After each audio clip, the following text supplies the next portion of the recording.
ہم بچوں کو یہاں اچھی خوراک دیتے ہیں اور اس کے ساتھ بہترین ماحول دیتے ہیں، بہترین سکول دے دیتے ہیں۔ ایک بڑی بہترین ڈسکشن کبھی نہ کبھی چلتی رہی اور آج بھی ہے کہ بچوں کو اچھا عقیدہ بھی دینا چاہیے۔ اب یہ اچھا عقیدہ اگر کوماز میں کر لیں تو یہ ڈیفینیشن کہ اچھا عقیدہ کیا ہوتا ہے؟ کیا یہ شیعہ سنی وہابی اہل حدیث ہوتا ہے، یا پھر یہ خدا پہ یقین، ایمان، ایک تشکر کے جذبات ہوتے ہیں؟ اچھا عقیدہ بچوں کو دینا ہے یا بچوں کو مذہب دین سکھانا ہے؟ بہترین عمر کون سی ہے؟ کیسے سکھایا جائے کہ بچہ کل کو دیندار بنے؟ بسم اللہ الرحمن الرحیم۔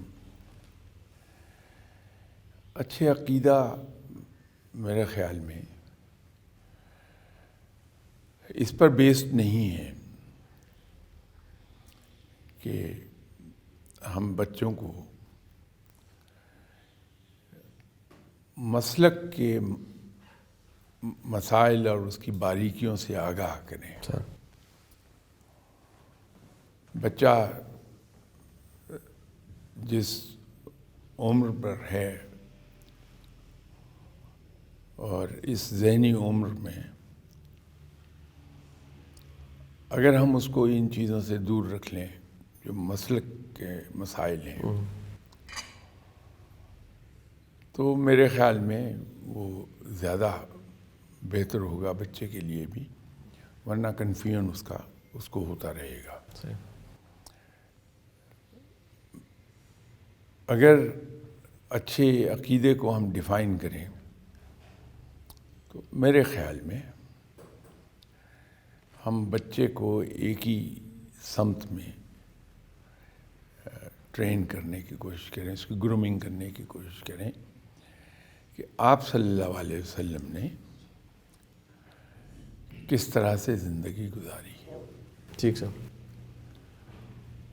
جب زندگی کی بات ہم کرتے ہیں تو وہ کور کرتی ہے تمام ایسپیکٹس کو، ٹھیک سر، جس میں آپ کے سوشل بھی ہیں، فیملی کے ایسپیکٹس بھی ہیں، اکنامک بھی ہیں، حکومتی معاملات بھی ہیں، وہ کور ہو جاتے ہیں اس میں۔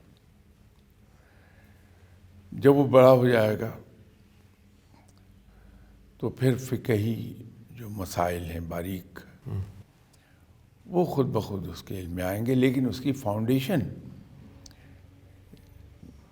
اس بنیاد پر قائم ہوگی، وہ اس کی پرسنالٹی، ٹھیک سر، کہ آپ صلی اللہ علیہ وسلم نے زندگی ایسے گزاری ہے۔ ٹھیک سر۔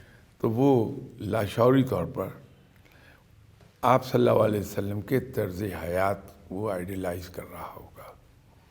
میں تو اس کو میری دانست میں، جو غلط بھی ہو سکتی ہے، میری دانست میں اچھا عقیدہ یہ ہے